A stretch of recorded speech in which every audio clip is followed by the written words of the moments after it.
I've always been fascinated by human behavior. My father was a PhD psychologist, and I always wanted to follow in his footsteps. Initially, that's what I did. I graduated from a university here in Canada, the University of Victoria, with my psychology degree at the ripe age of 21. My first job in the field was a behavioral modification therapist for a young autistic child in his kindergarten and grade 1 classroom. I was eager and excited to start working in the field. The teachers at the school were completely incompetent at handling the young child's outbursts. The other parents in the classroom were angry that they had to deal with this young boy in their class who was disruptive and unusual. The parents of the child himself were completely in denial about what the poor boy was going through. And of course, he was always in trouble. What became clear was that I had the skills to do the job, but I didn't have the life experience to really understand the complex emotional experience that the parents and the school were having.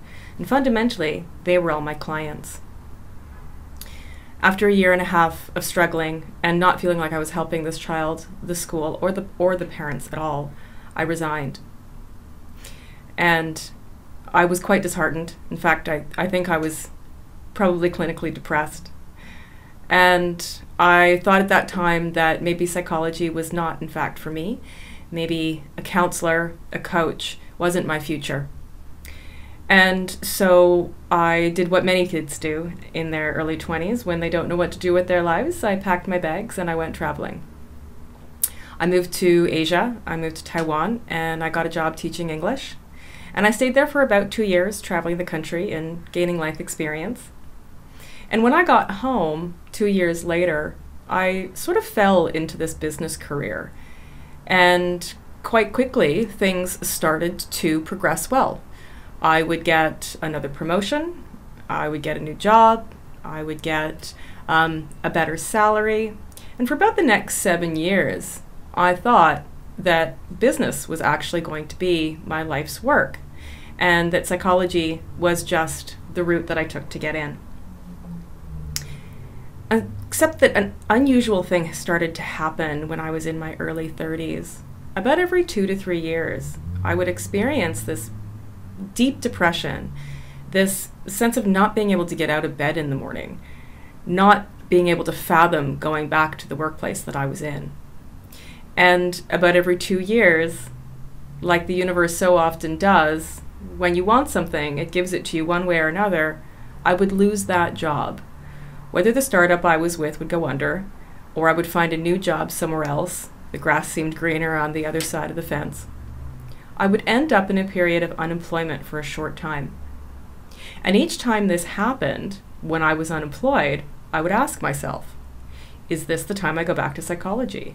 Is this the time I go back and become my best self? Do the thing that I've always wanted to do and always known I was meant to do. But something would happen each time.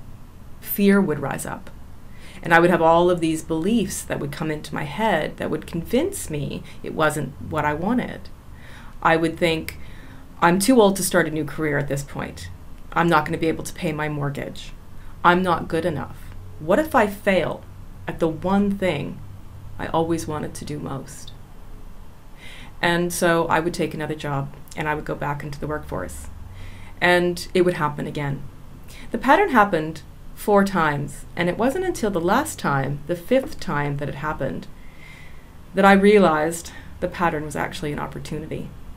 The pattern was the universe bashing me over the head and telling me that if I didn't finally become a coach, go back into psychology and do what I always knew I meant to do, I would never truly be happy.